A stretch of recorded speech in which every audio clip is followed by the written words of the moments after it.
Right, good afternoon, everybody. I think afternoon. In my time zone, it's quite late.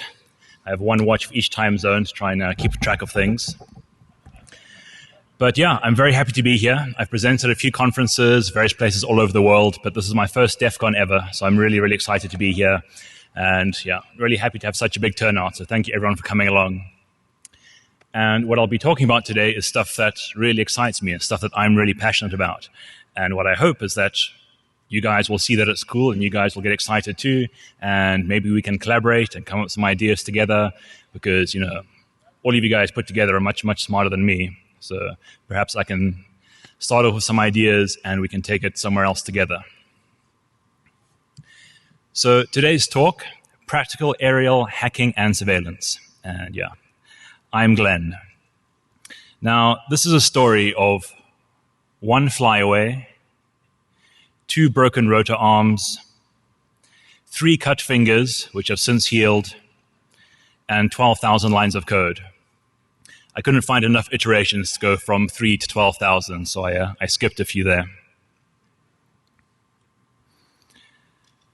But just to tell you a little bit about myself, my name's Glenn. My lucky number is 11. If you do the whole Twitter thing, you can bug me on Twitter.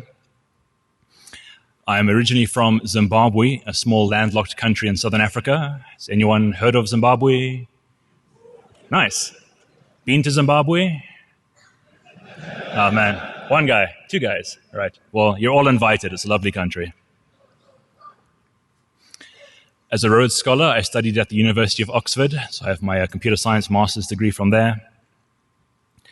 And I currently work at a small penetration testing company called SensePost.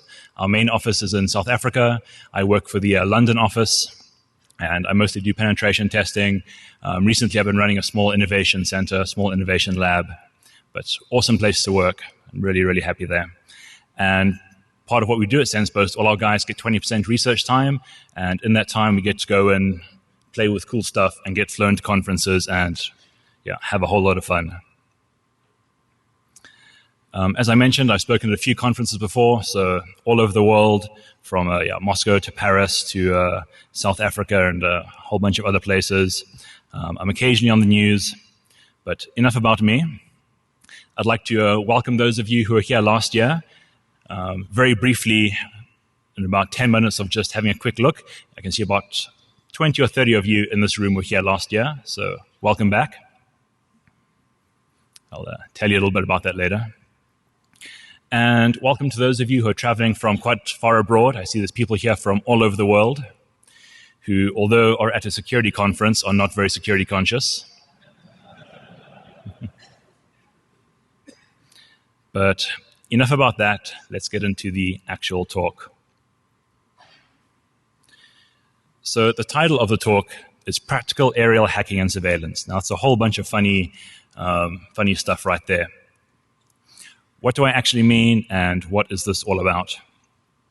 So some time back, I kind of had the idea, I've seen a lot of stuff in the media about drones and flying machines, and I've always loved RC stuff, RC cars, RC planes as a kid, and more recently these slightly more complex ones. And I noticed they started getting quite a bad name in the media. So I don't call this thing a drone anymore. I call it a UAV or my toy helicopter, because I say drone and people look at me funny and get quite uncomfortable. And it's actually an interesting feeling that I felt before. So growing up as a teenager and kind of getting into the hacker scene and wanting to be a hacker and learning stuff, back then, if you kind of told someone that you're a hacker or you're hacking stuff, they had a very negative reaction and they kind of didn't feel quite comfortable with you. They knew that in the media they had seen stuff, hacking is bad and these hackers are terrible and they must go to jail. And I think now we've kind of progressed and society's kind of accepted us and things are much, much warmer. But now I get the same feeling when I talk about drones and these flying machines. I think because of the way things are portrayed in the media, people are a little bit unsure, a little bit uncomfortable. They don't really understand them. And that's probably fueled by all the terrible reports we see of drones in foreign countries dropping bombs and they're going to take over the world and all sorts of things. I thought we were kind of on par, but a month ago it cut up my fingers really bad. So now I know that he is boss, but we still have quite a nice relationship. So I also noticed that in the media, there was all kinds of stories about drones being used for kind of surveillance, data interception, not so much on the data interception side, a lot on the just surveillance, so cameras and I guess old school surveillance, and a little bit on more digital surveillance. And I kind of got to thinking, well, that looks fun. I love flying things. I love hacking. Maybe I can take these two passions and put them together and try and create my own aerial hacking machine. And so that's where my story started. I wanted to put something together for myself that was affordable, didn't cost millions of dollars, was comprised of kind of off-the-shelf hardware and open source software that anybody can build. I also had a few other requirements. So I wanted to build possibly a range of devices. I wanted something that had both short range and agility, and also something with long range. So something that could fly for tens or hundreds or maybe even thousands of kilometers and operate at an altitude beyond what we call the audio horizon, the visual horizon, so higher than you can see it or hear it, so it can detect what's going on down below. And I wanted something that had low noise and low visibility.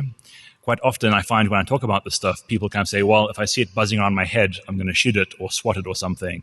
And it's not going to happen when it's at 300 feet and going 60 kilometers an hour.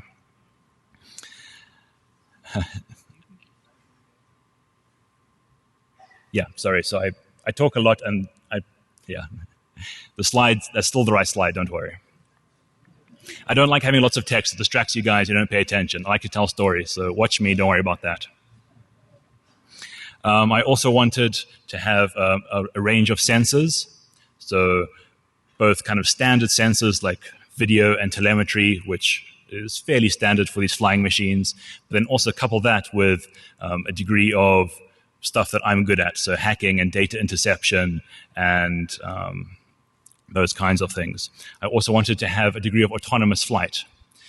So not just a radio controller and kind of buzzing around the room here. I wanted to be able to fly for a very long way and for it to be able to fly itself there and fly back. And if anything goes wrong, it should be able to fly itself home.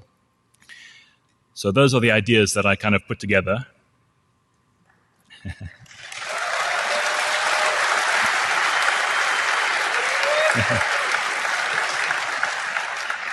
I heard rumor of this. I thought because I started talking, you guys had forgotten. Well, of course. The drone needs a shot.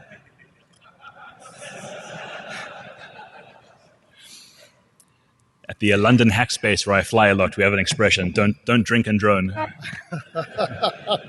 Well, new speaker, show him some love. Congratulations.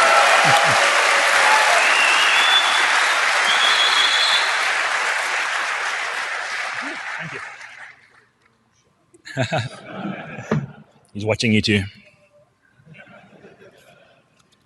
Drone, you need to cut down.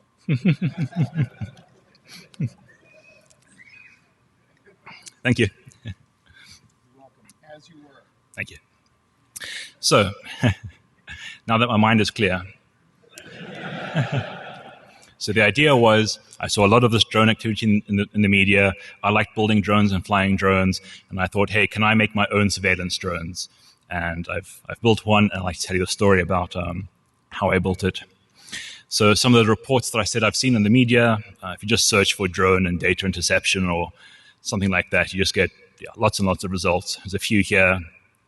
Eyes over Compton, police spied on a whole city with some high-altitude drone. CIA flew stealth drones into Pakistan. This one's interesting. U.S. Army Hummingbird, this A160 Hummingbird. It's got a 1.8 gigapixel camera, and that can track people down to this kind of size from 20,000 feet, which is pretty cool, and can track 65 people at the same time, which is really badass. But this one's fairly recent. African firm selling pepper spray bullet firing drones. That's that guy on the bottom on the far side. It's called the Skunk, and it's a 6-rotor, fairly big one. It's got 4 paintball turrets, and it shoots pepper spray pellets, and it's got a strobe light and loudspeakers, and it's actually terrifying. So if you ever do come visit us in South Africa, watch out for those guys. Now, one thing I'm trying to be vigilant of, and if you guys know a guy called Haroon Meer, that's him not in the armor, and excellent security researcher, and he had this a talk about pen testing, or talk about InfoSec, and he kind of warned the security industry not to be containers, as he called them. So don't just entertain the crowd, actually do some interesting, proper research. And I'm hoping today maybe I can do both. Entertain you guys and have some interesting research, or at least a few interesting stories. At least on the note of the drone stuff, I've seen a whole bunch of stories in the media where you take an existing hack, some duct tape, and you kind of strap it to an off-the-shelf drone and then portray it as something terrifying and new and interesting. But it's I'm a bit suspicious of those types of stories. So hopefully I'm not doing that, but up to you guys to judge me.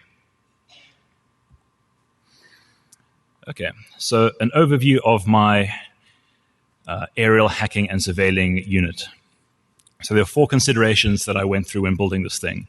So 1, I needed an aerial platform. So some kind of flying machine, unrelated to kind of the snooping and data interception, just something to carry the tech around. And there's a few considerations when deciding what kind of solution is best for you. The next point, a degree of ground control / automation. So how do you fly the thing? Do you use a controller like this, or do you fly it from your iPhone, or is it fully autonomous, or something else perhaps? So how does the damn thing fly? And then, of course, the interesting part, the payload. So the hacking, surveilling payload. So what form factor should it be? Like big, small, how is it powered? What software is it running? And how does it do its thing? And then finally, a degree of a methodology. So how do you get this thing to do its business? Are they just silly contrived examples, or can this stuff actually be used practically? That's why I've got the word practical in the talk. So I really want this stuff to not just be stunt hacking, but something actually useful. So we'll have a look at the methodology and a few use cases that I think are quite interesting. And I'm sure between us, there's a whole bunch of you here. You can probably come up with a few interesting use cases yourself. Okay, so first point, the aerial platform, the actual flying machine. So it's at least 4 considerations, probably a few more, but 4 serious ones. So first decision, do you want to use multi-rotor or fixed wing? So multi-rotor just means lots of propellers. Essentially, 3 is kind of the minimum. So 3, 4, 5, up to 8. You can get some octocopter, so 8 propellers. And sometimes you have top and bottom. So 1 motor up, 1 motor down, and then you have 16. Those things are gargantuan. The considerations you need to make are you lifting very heavy stuff? What is your flight time that is required? What's the actual size of the copter? So the really big ones with like 16 rotors or something, that's great if you need to carry, a barrel of beer or something, which actually is a very good business idea. We tried it in South Africa, but got shot down. Luckily, double quotes. So for our purposes, this kind of size is sufficient for carrying the payload. And I've got a much smaller one, but that first poster you saw, the flyaway, I just finished building it for the conference. I tested it on London, my first flight after a month of building it just for you guys, and it flew away. Clearly didn't want to come. But if you know guys in London and they find a small quadcopter, please bring it back to me. But this kind of size is pretty good. It can carry about 300-gram payload, and we'll see in a little bit that that's perfectly sufficient. But in terms of distance, we may need a fixed wing, and we'll see on the next slide a little bit more about that. The flight controller, that's the brains. So these quadcopter drone things, they have what's called a flight controller. It's just the brains. It's that little unit on top. This one, and so this one is Arduino based and has all kinds of interesting functions. The kind of base for a flight controller is that it has some degree of orientation. So they have different ones have different properties, but at least maybe a gyroscope, a barometer, so knows how high it is, accelerometers, those kinds of sensors, just so knows its orientation. It actually makes them incredibly easy to fly. It's much easier than a helicopter or any other traditional RC units. Basically, because I just say go up, and the computer decides, okay, I need to put this power on this motor, this one on this one. Okay, there's some wind, so I need to compensate and go this way. And because of the flight controller, it's actually incredibly easy to fly. But there are some decisions on which one to get. It's almost like the OS wars in our sphere. Cameras. So we'll look at a few different kinds of cameras. Essentially, do you want high resolution, long range, short range, FPV, infrared, and then a GPS. So GPS has two functions. The bit sticking out the top of that one is a GPS used for navigation. So it knows where it is, which is useful for if I tell it to fly 10 clicks that way. Or if there's a strong wind and it's being blown off course, it knows, hey, I'm off course, I need to compensate and go a little bit more east. I also have a GPS unit, and I'll talk about it a bit later. Essentially, if I lose it, if it flies away or if it gets captured, there's a homing beacon on it, and I can just essentially send a text message to the homing beacon, and it texts back with its GPS coordinates.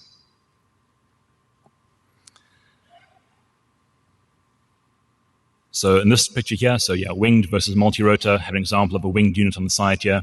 So the winged units vary from very, very small so the Penguin is one of my favorites. That's not a Penguin, that's an Aero A, I think, but the Penguin is a really big fixed wing one. And it comes down to largely your payload and your range. So this guy, about 300 gram payload, but the battery life's only about 15 minutes. That's useful for different scenarios. So say if I just need to do a short distance or go up the side of a building or land on a roof or something. If we want a longer range, guys like the Penguin, these fixed wing jobbies, we can get about 300 kilometers of range out of them, which is phenomenal. So you can effectively scour, an entire country, or at least across a few states, or a few borders. And so I was looking I want either long range or short range, depending on a few criteria, low noise, and a decent payload. In the end, I kind of realized this is a good form factor. So 4-rotor, about, I think it's a 40 centimeter diameter, and then also a bigger fixed wing plane, which I couldn't bring here because it's really big, but for longer range missions. So the flight controller, which I briefly mentioned, the brains of the unit. So the picture you see on your top left. So the top left, that's this one I've got here. That's made by a company called 3D Robotics. It's called the Arducopter or the APM. And it's very, very popular these days. It's open source hardware, so you can kind of modify it or make your own. And also, all the software is open source too.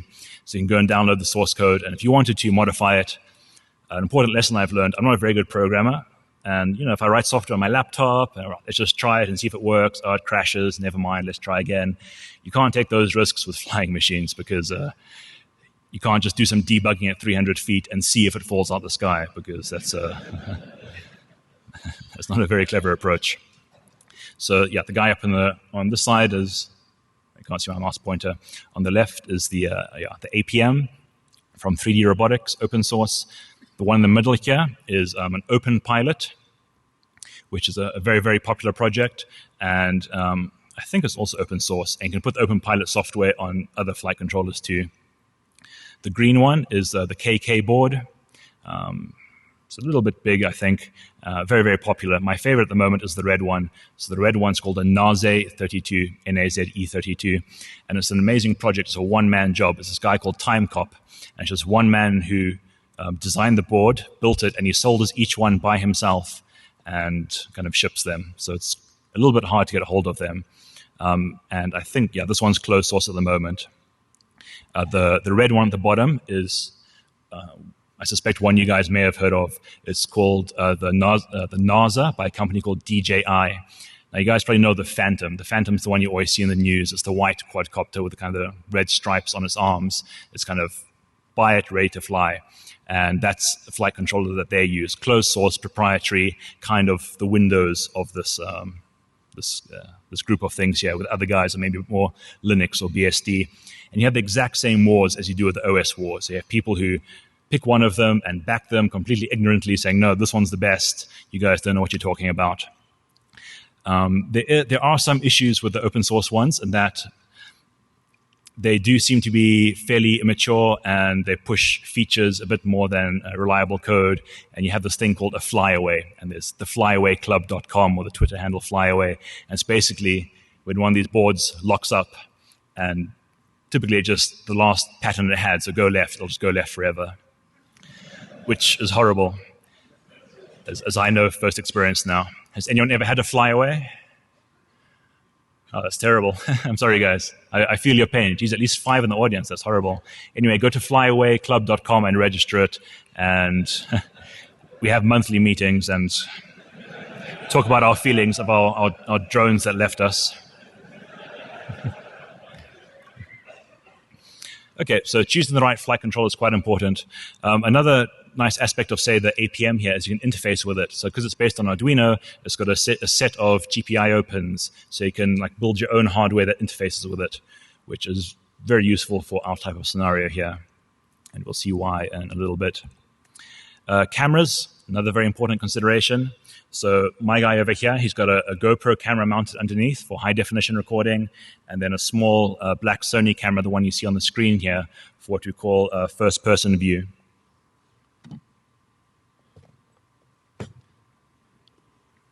And essentially what that means is you get a live video feed from the machine as it flies, which is amazing. So you wear these goggles, and the image you see on the bottom right is the image that you see through the goggles. And yeah, these things are awesome. They have a small camera on the front too, so you can get a view from your face if you want to get some orientation or avoid walking into a tree. But very useful for long-range flights. So as soon as you go beyond line of sight, yeah, very useful to know where you are, where you're going.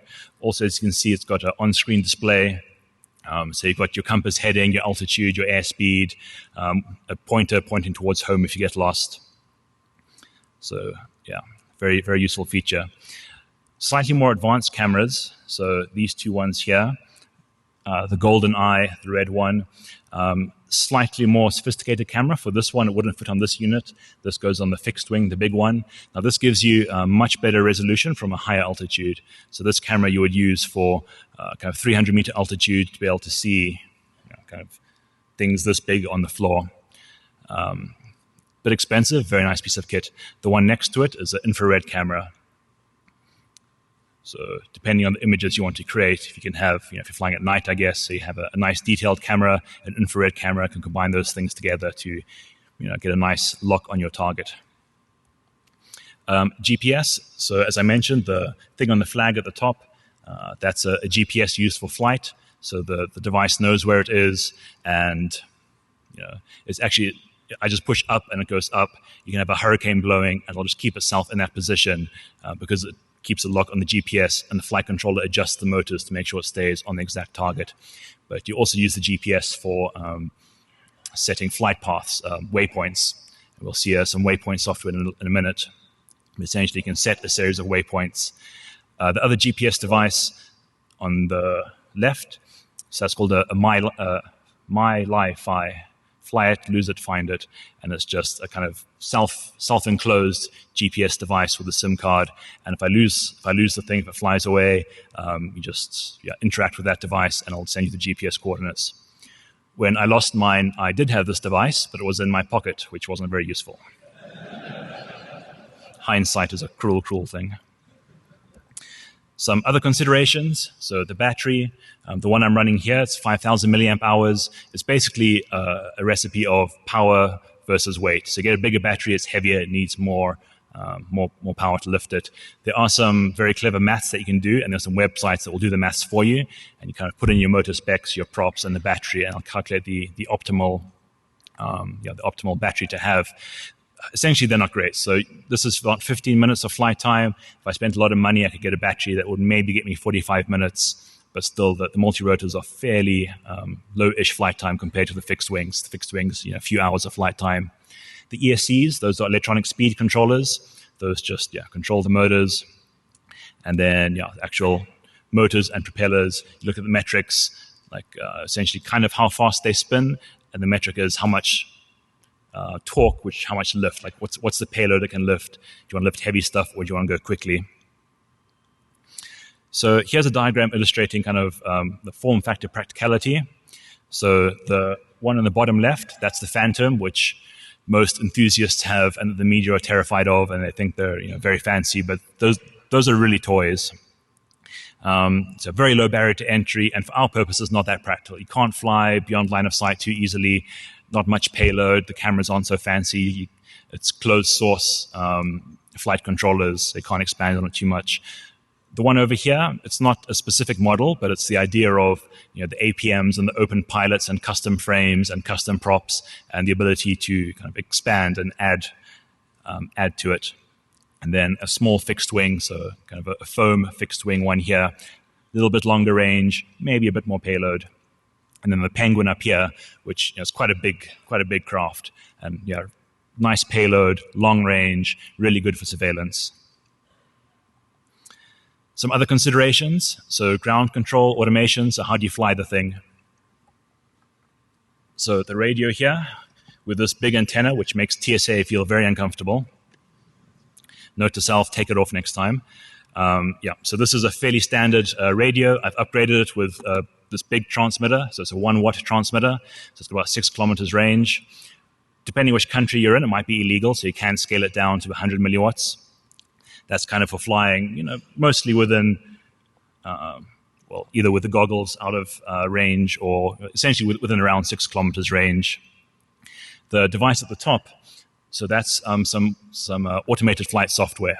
So essentially, from my tablet, I can connect to the flight controller, and I can see all kinds of metrics. So what's the horizon, what are the GPS coordinates, what flight mode is it in, and you can set waypoints. So you can say, right, I want you to fly here, here, here, here at these altitudes, and go.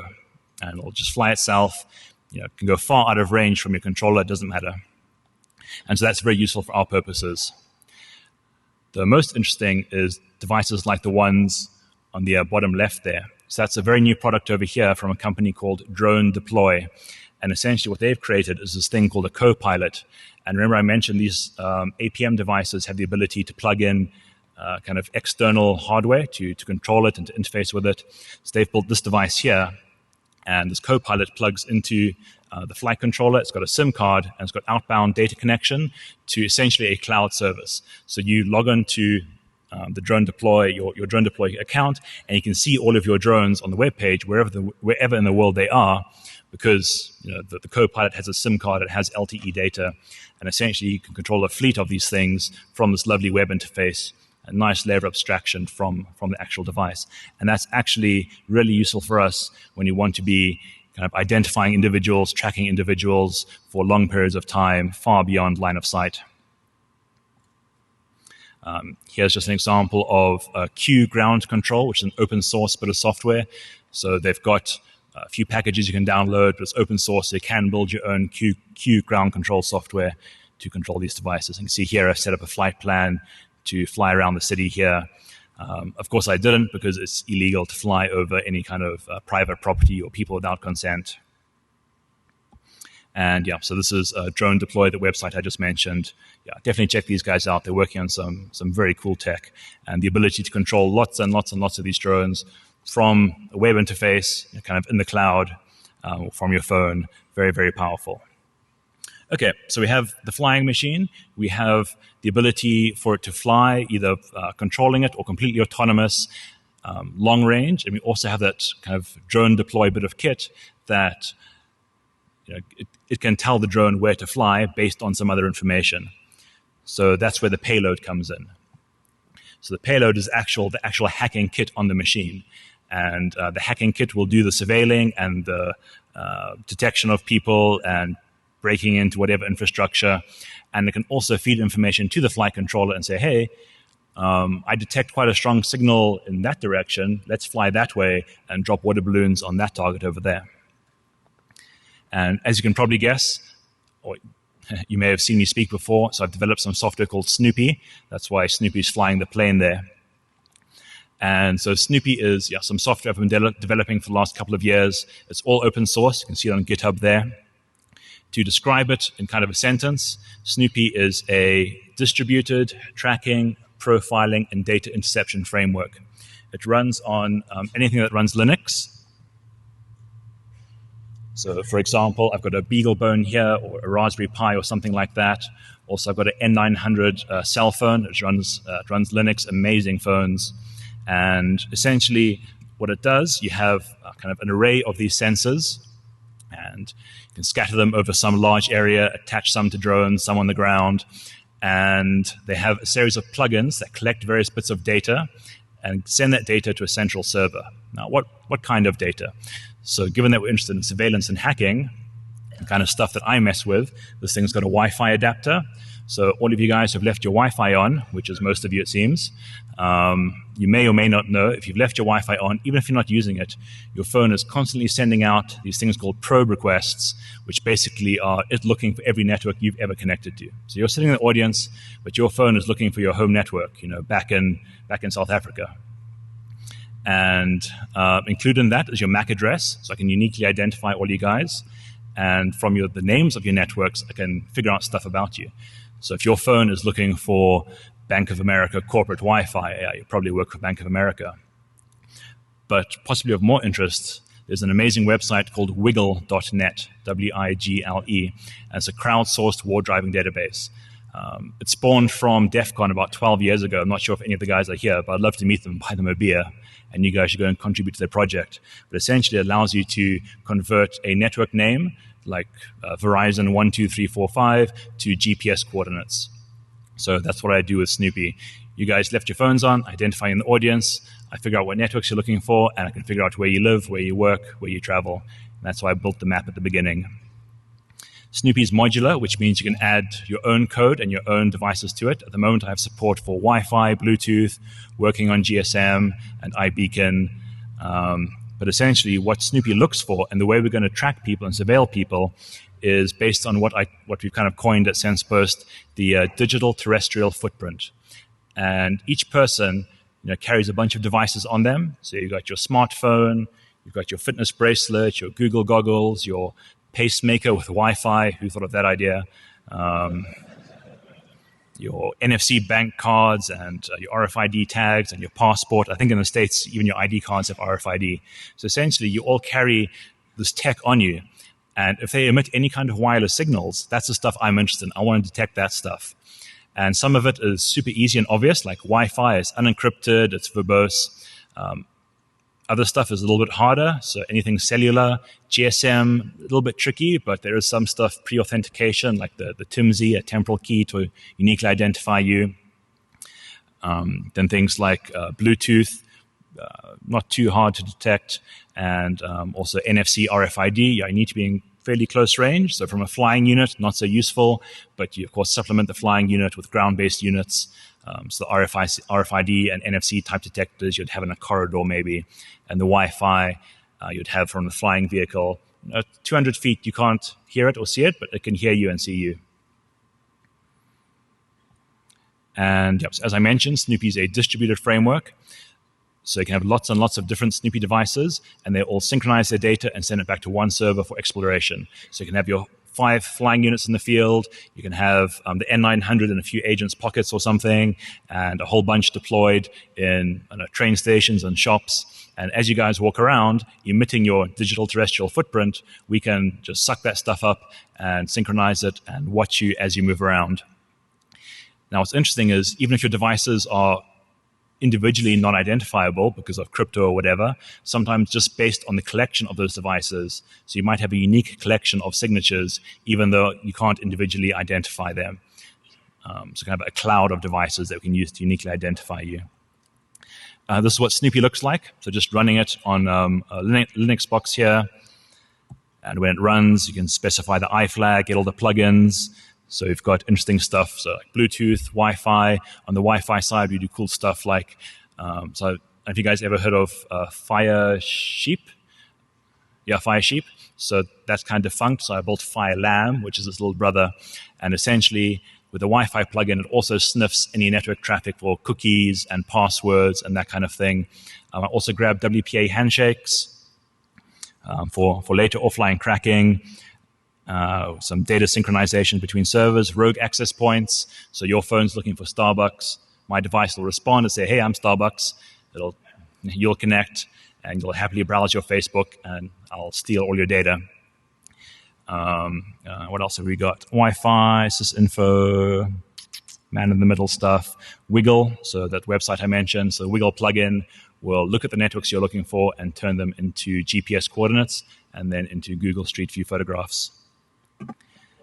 And yeah, as I said, it's modular, so you guys come along and contribute. So at the moment, I'm fiddling with some GSM, iBeacon, SDR, some other bits and pieces, maybe some other ideas. So OpenCV, so image detection. So currently we're able to have a camera, so we can detect faces, and maybe we can correlate that with the identification of a unique MAC address. And if you have enough overlap, if there's a corridor and you walk through this corridor a few times a day, each time I'll extract your face, and each time there'll be a few MAC addresses around you, but given enough observations, I'll eventually identify just one MAC address correlated to one face. Cool. So what is our methodology? We've got our vehicle. We have the autonomy with something like the drone deploy or similar devices. QA ground control, that's all open source, so we can build our own. We have a payload, which is the Snoopy hacking software, and we have a ground control down the bottom there. So let's think about a few use cases. So the one idea I have is that if you want to find an existing, say, person of interest, so there's all kinds of scenarios. Say that someone's arrested and you check the MAC address of their cell phone, say no to look for that for later. Or say that we're after a celebrity and we attend multiple events that we know they're attending, and we look for the overlap of one unique signature from all those events to uniquely identify that person. However we get it, we can use the flying machine. You can say, go on a search pattern and kind of take this spiral route here. Keep doing this until you detect that pattern that we're interested in. In the most simplest case, just the MAC address. And at that point, hover, drop water balloons, return to base, take a photograph, or whatever you like. So in terms of usefulness of putting this stuff on a flying machine, bypassing physical barriers. So if there's big walls, men with guns, dogs, where you can't maybe get a Yagi and maybe get a good look or something, but with a device like this, we can bypass those physical restrictions and fly past protections or fly over borders or over jurisdiction where you're not allowed to be. And that can be very, very useful. Another use case, say for example, downtown Las Vegas, there's a riot breaking out because I don't know why people would riot in Vegas, not enough booze or something. So big riot breaks out, and I could launch this device from just outside and autonomously fly it. Just click on my map, right, go to downtown Vegas. I've got my FPV camera pointing down so I know when I'm over the crowd, and identify all the persons down below for future prosecution or interrogation. And you can identify them and potentially figure out where they live and where they work and who they are, and just full data interception. Of course, with all these kinds of things, there's horrible things that can be done. So maybe in an oppressive regime, there's a peaceful protest, and the government uses the same tech to go and hover over the peaceful protesters and identify them for future prosecution. So I guess it does go both ways. But from this little discussion here, another really useful idea is that if you want to scour an entire city, so if you want to fly over cover the whole of Las Vegas, it's fairly trivial to put in a kind of a grid pattern, and because it's got a GPS device, you have a correlation between the position and the devices detected down below. It's kind of like the Wiggle database, so it's almost like war driving, but for client devices. So you can identify people down below very, very quickly, much faster than a ground-based unit. A term that I'd like to coin, deauthentication bombs. So we can fly over an area and drop deauthentication bombs. What that means is just emitting deauthentication packets, which will force devices to disassociate from their wireless networks. Why? Well, then they reassociate, and we capture their WPA handshake for later cracking. So you can just scour, go on a nice grid pattern of an entire city, just dropping these deauth bombs, grabbing all the WPA handshakes. It syncs the data in real time back to our servers, where we're kind of in real time, cracking them as we go along. So, and all of that's already in Snoopy. So if you download it, you can play with it at the conference today, but you shouldn't.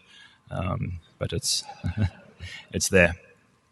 Okay, I've got a quick video to show you, demonstration. Let's see if it works. Because the demo gods were a little bit cruel when I was setting up, and you guys couldn't see my screen at first. And you can't see that. Maybe if I drag it over here or over here. Okay, so this is a video demonstration of some Snoopy data that I've collected.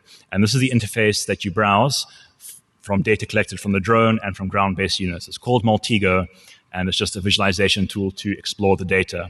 And the scenario is that somebody's landed at Heathrow Airport, and they're a person of interest. We don't know what time they landed or what flight, but we know they landed there.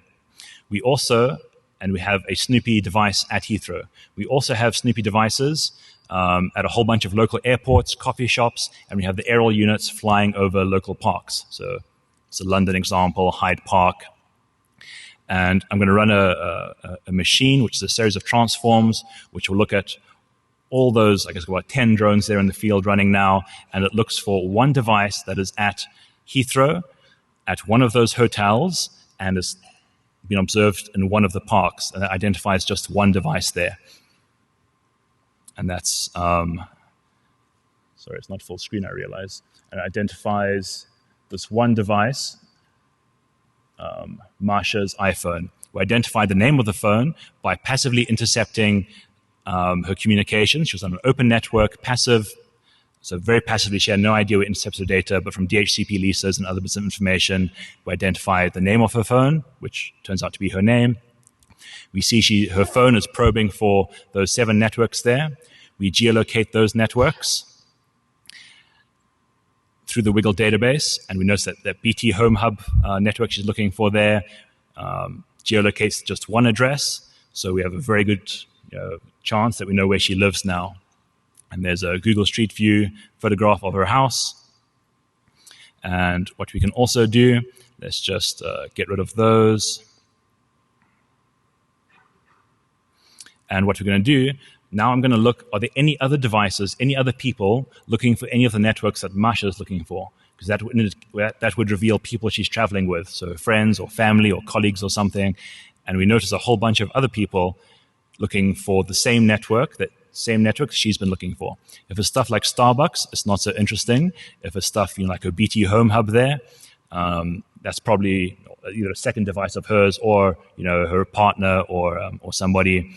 And on the side there, RBS, that seems like a work address. It's Royal Bank of Scotland, it turns out. So it looks like she's traveling with some work colleagues. And then we can do the process again, identify each of her work colleagues, geolocate them, try and intercept any of their data, and see what they're up to. Let's just skip forward a bit. Okay, so now from the passive data interception, 2 minutes passive data interception, I'm also having a look at what website she's been visiting, what cookies from those websites. So she's logged into various like Yahoo and whatever. I've got her cookies. And my favorite,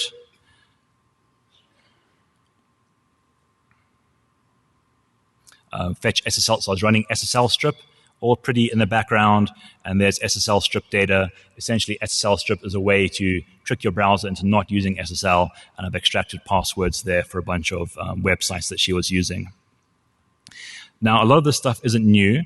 What is new is bringing that tech together, and bring it together in a nice visual framework, and one in which you can use lots and lots of data very easily, very quickly. Snoopy has some friends. This kind of data interception is being actively done in retail. So when you go to shopping malls, military, these guys like Netline and Verint, they sell packages like this. Snoopy's the only one that's open source and free. Here's a drone survival guide for you guys for later, so you know how to survive the apocalypse. The good, so I've got about a minute left. I don't want you guys to think that drones are bad and evil and we should ban them. They have a lot of good functions too. I'm just a hacker, so I've kind of had some hackery ideas. But there's far more good, I think.